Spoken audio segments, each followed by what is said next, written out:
Hello, RWorld. Welcome back to another episode of RWorldTalk. We are lucky enough today to have Senator Bobby Powell with us this morning. Welcome, Mr. Senator. How are you?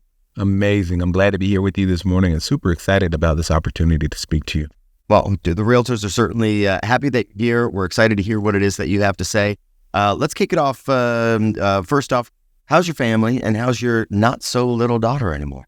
Family's amazing. My wife is doing well. Of course, my wife's name is Whitney, so we are Bobby and Whitney. A lot of people get a kick out of that. We're the good Bobby and Whitney, and my daughter, her name is Chandler. She's doing really well. She's 5. She's already started planning her 6th birthday party. So she's already told us where it's going to be. Oh, really? Who's going to do the invitations, who's going to bake a cake. Okay. Apparently, a cake is going to be baked. Little does she know that's not the case. And who will do the invitation and goodie bag. So we're rolling. Okay. She's a planner. A planner. 5 years old. Already. Yeah. My goodness. Okay. Well, dang, they say they grow up quick. That's like real quick. It's really quick. She's already started determining and telling us what we should do. And it's like, wait a minute, hold on. I think we're the parent. Okay. I think the key word there was think. I think, right? It could be that way sometimes. Well, thank you so much for joining us today. You have been a realtor champion for our industry for quite some time now. And for that, we sincerely thank you and wish you the best in your new endeavors we're going to get into here shortly. But you've served over a decade in Tallahassee, both as a House member and as a senator. Why don't you tell us a little bit about your journey and maybe some things that you've learned along the way? Thank you.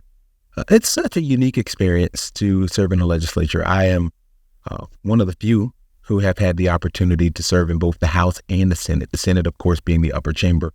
But I also served as a legislative aide, which is also unique in itself. I was former aide to State Representative Mac Bernard, who is the current county commissioner. And then I became state representative in 2012 after a challenge of a challenging race with 4 individuals, me being one of 4. Running that election with nearly 52% of the vote. The next closest person had 24%.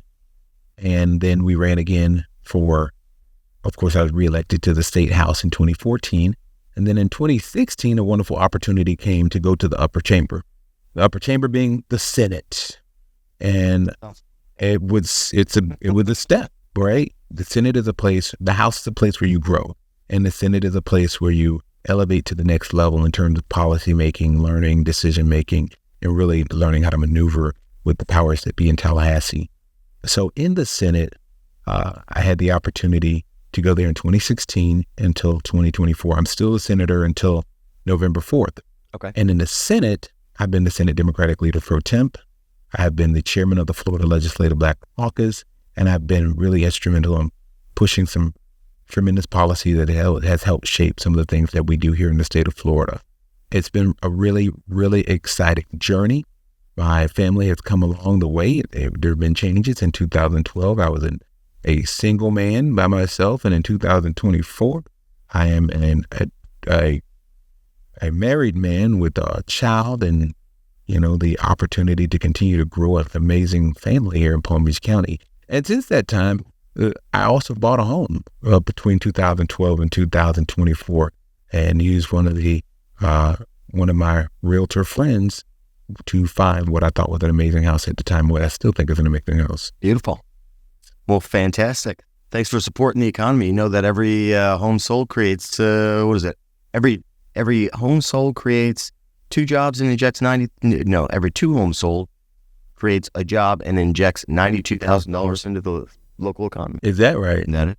Well, I'll tell you something else about that. It also creates a place where we have the comfort and the love of a place of being.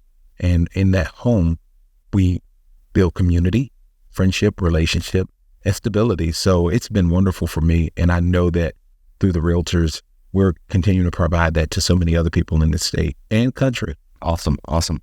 What at Chelsea?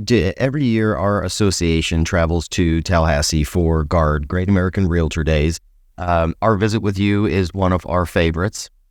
How would you describe your relationship with the Realtors? Meaning not the realtor that you bought the house from, but the realtor community in general. It's amazing. I will tell you that the realtor community is one of the most exciting groups that I get a chance to see in Tallahassee when you all come. Is that because of the block party? It is partially because of the block party.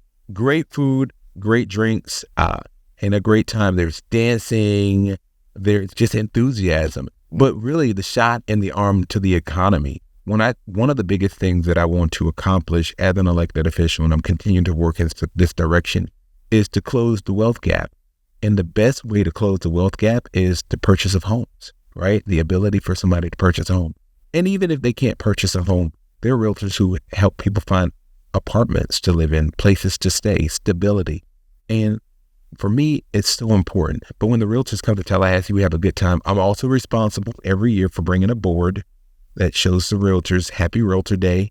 And we have the digital boards on outside of our offices now, and that does not work for my friends in the realtors. So we have to have the hard copy of the board. Well, I should have brought one today as an example to show people what we do, but it's exciting. It really is a pleasure when we head up to Tallahassee, and it's always a warm welcome coming into your office. And really, with everybody that we go and see in Tallahassee, it's amazing that we get to sit down and have a conversation with you, a real conversation. What's been going on in your life? What's been happening with our lives? How can we help each other grow? That sort of thing is it's amazing. And I think that a lot of people don't realize that you guys are sitting in those seats in Tallahassee, but you're just regular members of our community that happen to be everyone's voice when you go up there. And when we take new realtors up to Great American Realtor Days, and they get to see, like, my God, I just got to go into Senator Powell's office, and we got to sit down and have a real conversation with him about what's going on in the community and how we could help each other. It, like, light bulb goes off, and then you end up seeing those people coming back year after year after year because they realize that what we do is make a difference. Absolutely. When you come up to Tallahassee, it gives a voice to the people who are here and what's going on. And those of us who are elected, like you said, we're normal people. I'm an AICP certified urban planner. I worked for a firm called Urban Design Studio for over 10 years, 11 years, working on plans and site plans and government approvals and working through the process and dealing with zoning codes and legislation, municipalities, ordinances that help us to develop living communities. But what people also have to realize is when you come to Tallahassee, you're advocating on behalf of a group that sometimes if you don't come, we don't know the issues because all of us have different professions. I just indicated that I'm a planner, but there are my members, there are senators who are lawyers. There are senators who are working in other business fields. There are senators who, of course, are consultants. There are senators who run nonprofits and state legislators in other areas that do some of the similar things that are now either a state representative or a state senator who are serving in all these different positions. But at home, they work normal jobs. Most of us, some people are retired, so they don't have their senator role or their state representative role as their only role. But many of us do have a regular job because the Senate and the state legislature, the House, don't really pay a lot. It's really, you're serving because you really want to help and represent your people. Right. I always say a life of service is a life that counts.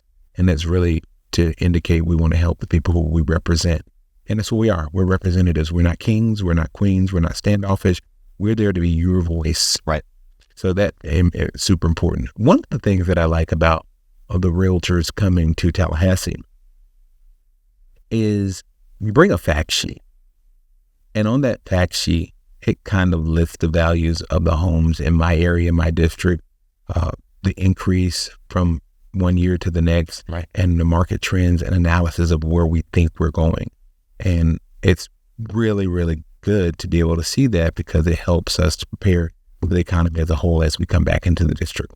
Nice. One thing that you just touched on that I want to drive the point home, you had said not everybody comes up there.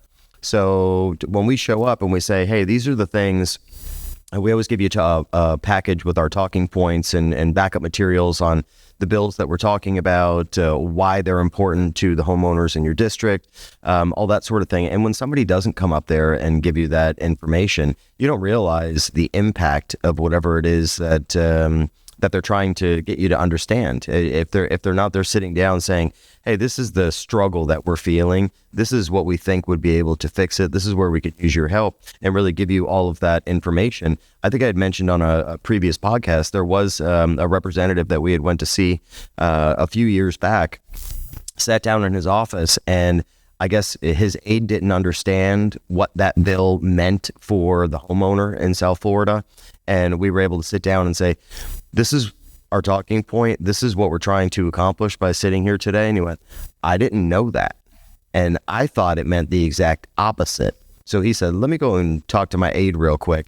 And he ended up saying, I'll be right back. He ran down to the floor and changed his vote before coming back up and said, thank God you were here, because I didn't realize and I would have voted the other way, because the language didn't click with him, and the way it was explained to him by somebody else who was not there, helping this cause go forward. It just wasn't explained properly. So he had a little bit of misinformation when he was stepping down on that floor. So I think that what we do by coming up and having these open dialogue discussions with you all to say, this is how we feel it's going to affect the homeowner if you were to make this decision versus this decision.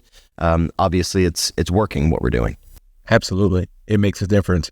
And when you say that, you think about the fact that in the House, there are 120 state representatives, and each member, give or take the Senate president, each member is able to file 7 bills, right? That puts you about 840 bills could possibly be filed in the House.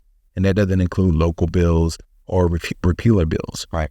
And in the Senate, we have unlimited capacity. We can file as many bills as we want. The caveat, that 40 senators, we have to have a House companion for the bill to pass. For the most part, there have been times that bills magically ended up on the floor without having a House sponsor or Senate sponsor. Magical stuff that happens in Tallahassee. But for the most part, if you have 840 bills in the House and you match that in the Senate, we're talking about 1,680 pieces of legislation every year to be able to read and digest. And you'll pass somewhere around between 150 to 300 bills every year actually pass and get signed by the governor. With that being said, if legislation moves before us and we don't know what it is, or we haven't had time to look into the details or have read it, but because of our base of knowledge of where we're coming from, I'm a planner, right? So legalese may not be my strong suit, or, I sit on agriculture and natural resources. I sit on banking and insurance. I sit on ethics and elections. I sit on the full appropriations committee. I sit on civil and criminal justice. And let's just say that I'm not a criminal attorney, and there's something that comes before me that somebody specializes in that. Well, I may read it one way and I'm interpreting it the way I see it, because I have a different knowledge base and a different background and I'm a different person. But someone who sits in that space every day, who deals with these particular things, may read it another way and comes in and explains it to me the way they see it, and gives me the ability to understand it from their perspective, which may be different from mine, which may make me vote in a different way to be supportive of their issue. And that's why it's important that people know what we're doing, know the issues, and really say, hey, this is a smart guy or a smart woman. I still need to go and speak to them because they have a different knowledge base or different skill set than I have. And by speaking to me, they may be able to change their vote, change their direction. Right. And the best time to do that is in the committee process prior to getting to the floor. Right. Because in the committee process, you can stop a bill from moving forward by having enough votes to kill it. Right. And we just had a conversation a few weeks ago. A big group of us were talking about a lot of the stuff. We go up to Tallahassee while you guys are in session. Like you just said, committee process is a great time to be having these conversations. But even prior to that, when these bills are being written, that is signifies the importance of making sure that we maintain those relationships throughout the year, because you guys are actually drafting these bills is a great time to have input before we even get to committee and then get into that session process when these decisions are being made. The time to really be talking about that is when you're having going through the issue that you're experiencing and being able to reach out to your elected officials and say, hey, this is what we're experiencing. Is there anything that you guys can do about this? you might catch somebody at the right time when they're right in the middle of writing a bill and say, hey, maybe we should include something over here that's going to help out the homeowner or help out the community member that.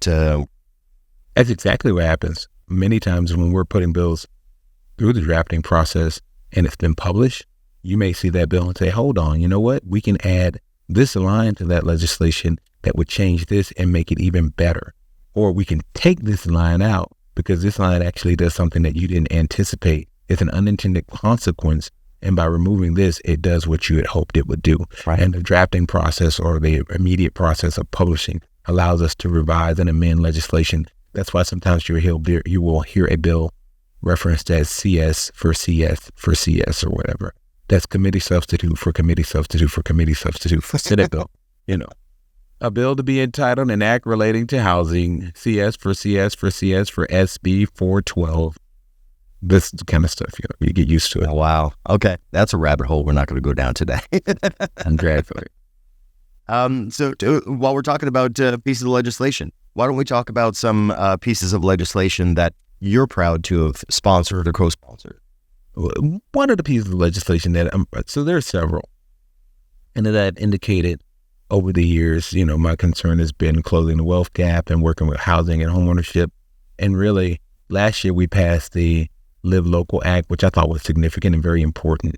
And I'm proud to have been a person who supported and voted in favor of that piece of legislation. Had opportunities to speak with Alexis Cataliud, the senator who filed the legislation, to work on improving that particular bill.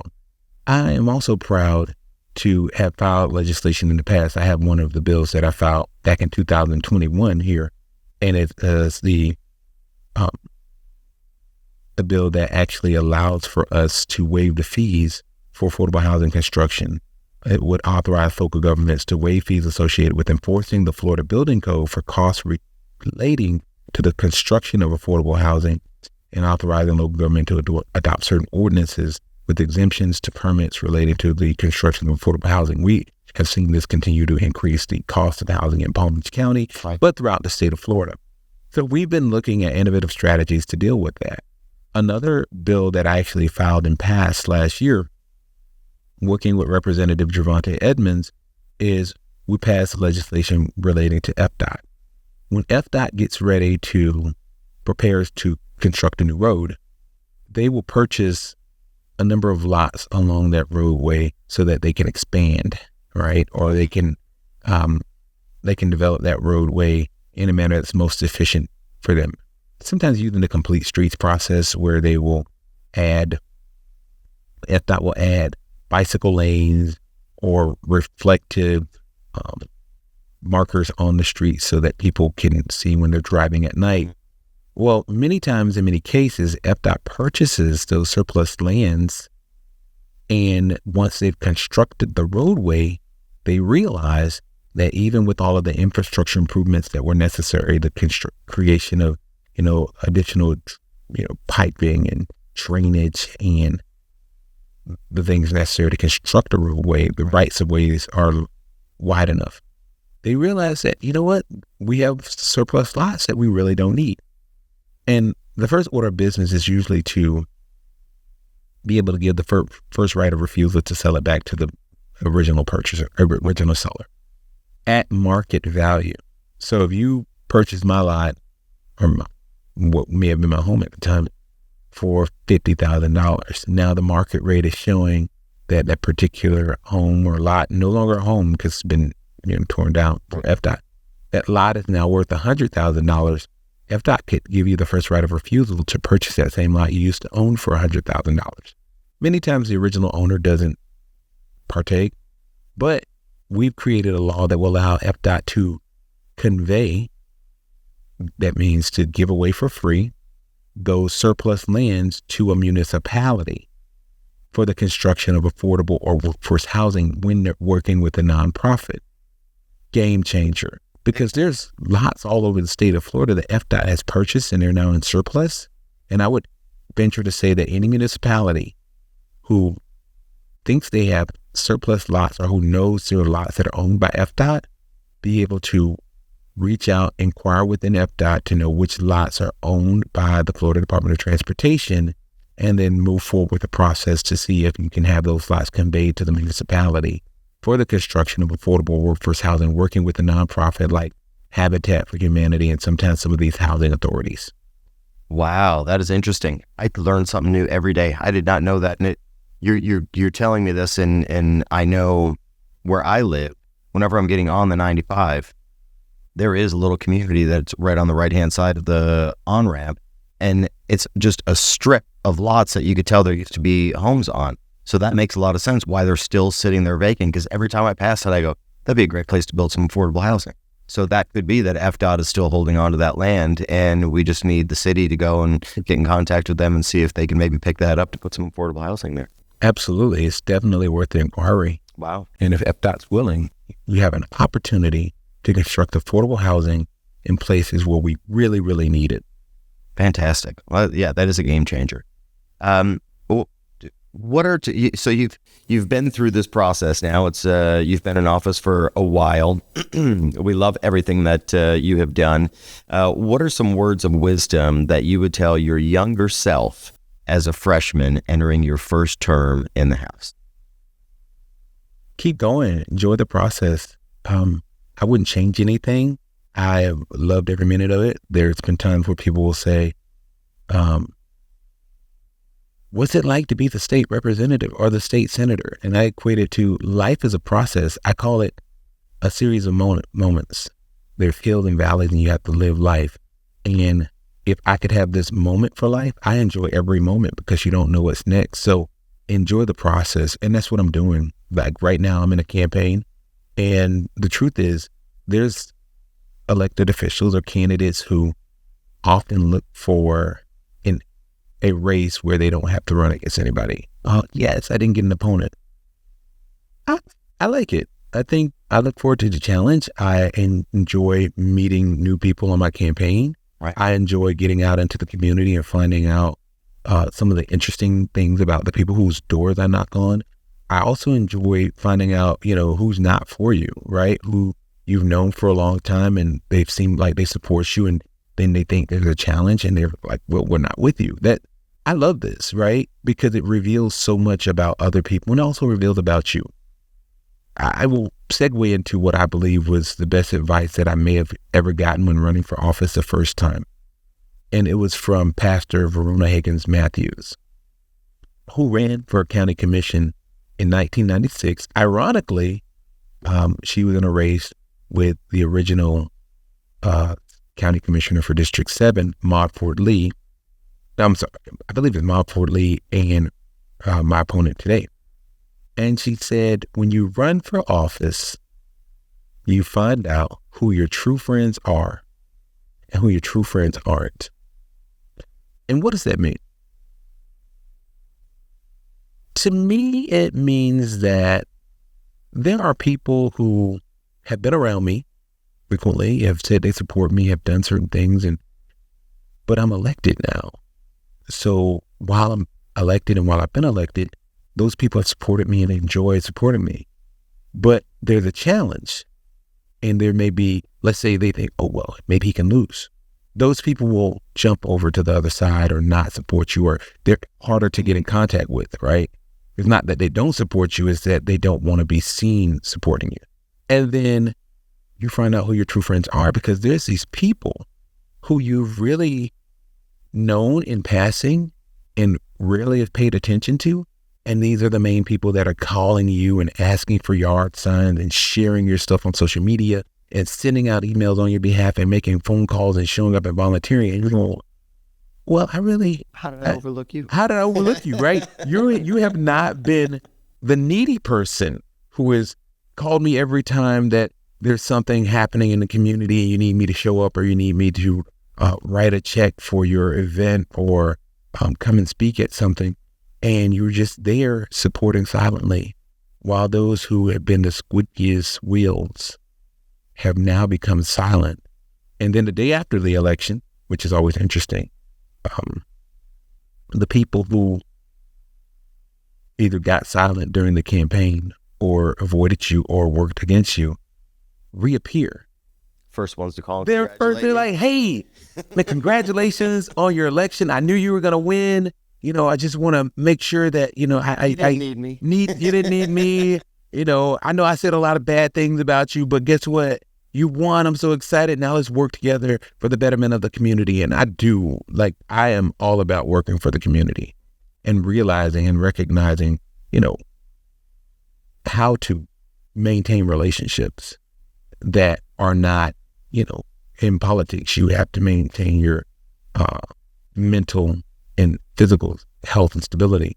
And for me, that means understanding where people are and where they can't go, where they can't get to, so that you maintain your distance and your mental health so that you're not disappointed or you're not hurt by what people have tried to do or they think they're doing. Sure. You maintain, hey, I know who I am.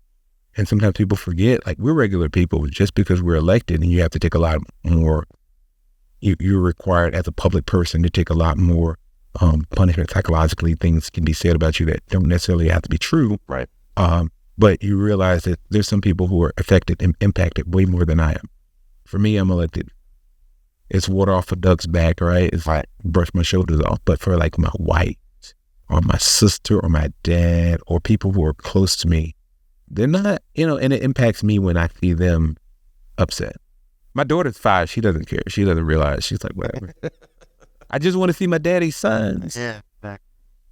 So that's actually a good segue into my next question. So you served in Tallahassee over a decade. You're now running for Palm Beach County Commission for District 7.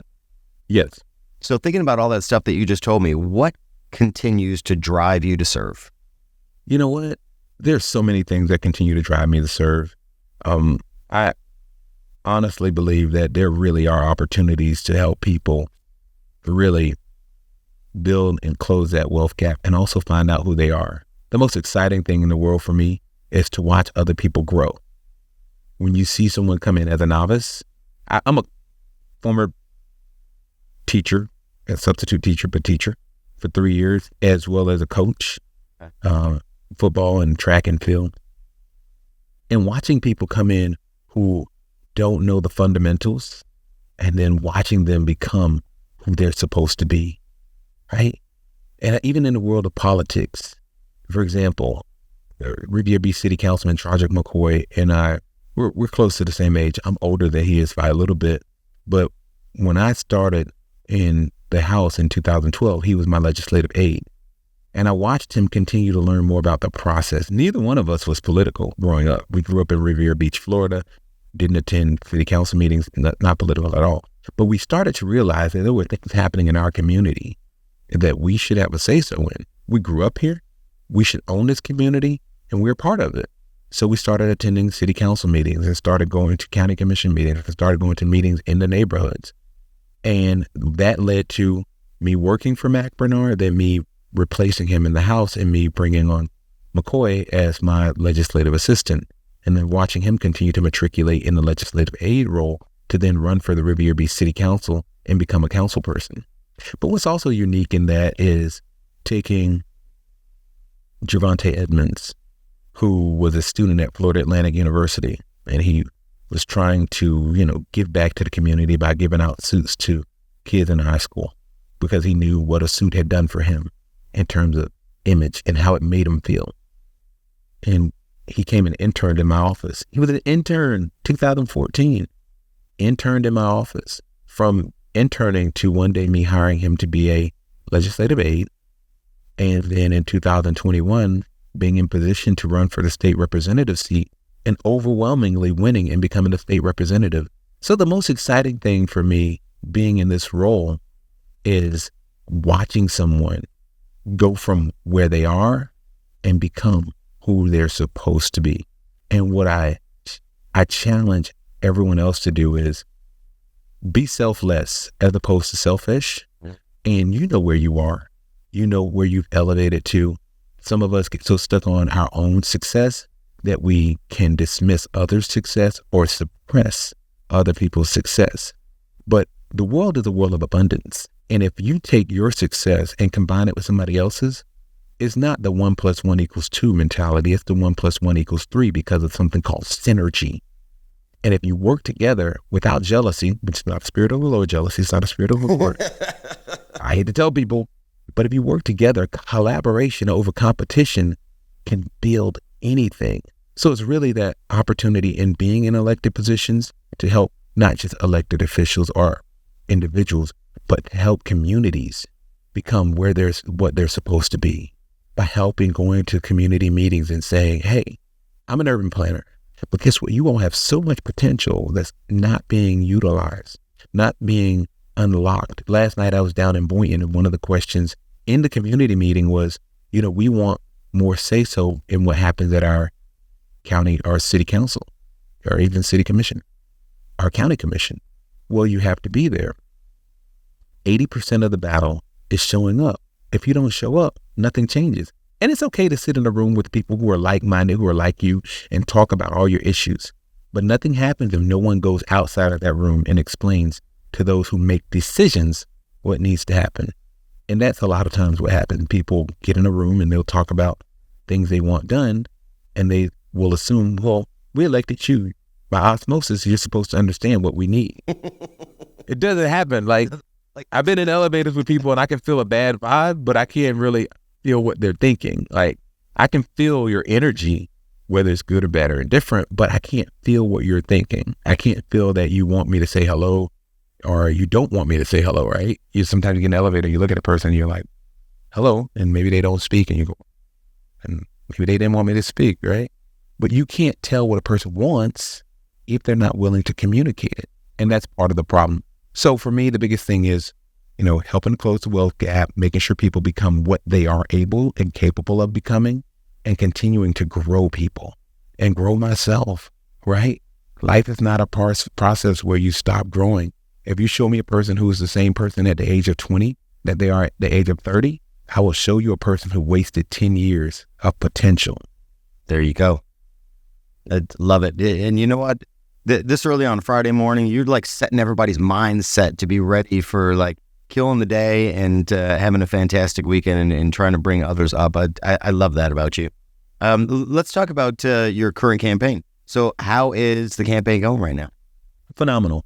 Let me just tell you, as I indicated earlier, I'm excited about the campaign.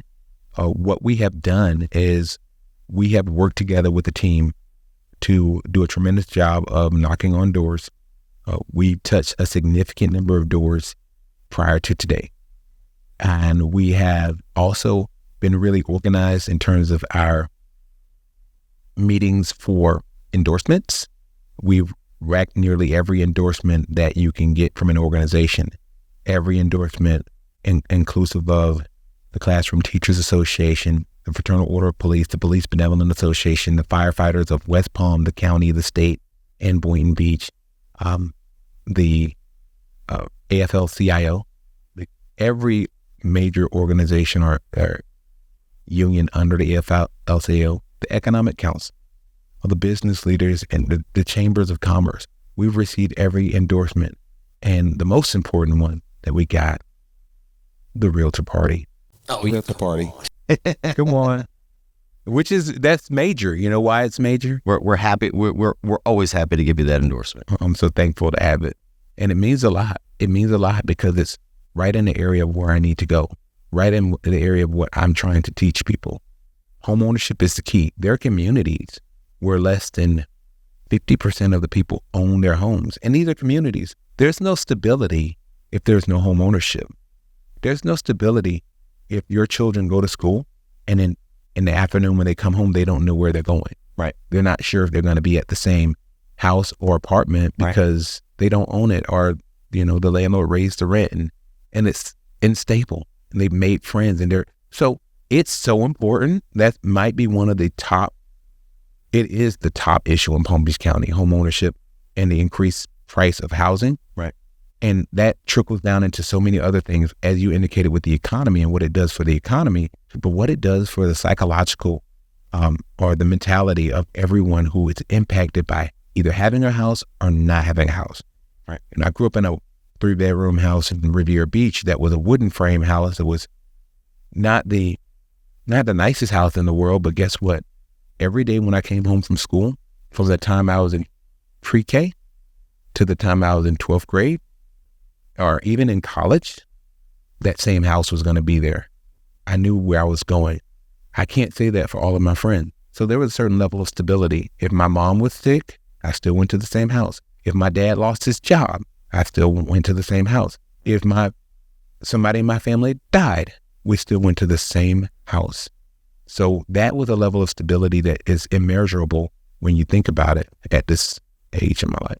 Yeah, and you talk about closing that wealth gap, and I think one of the simplest ways, which it's becoming less simple because you've got to figure out a way to get to the down payment and be able to afford that house, but without having any sort of advanced training or degrees or what, anybody can buy a house if you can get the money to put down and you've got credit and you can.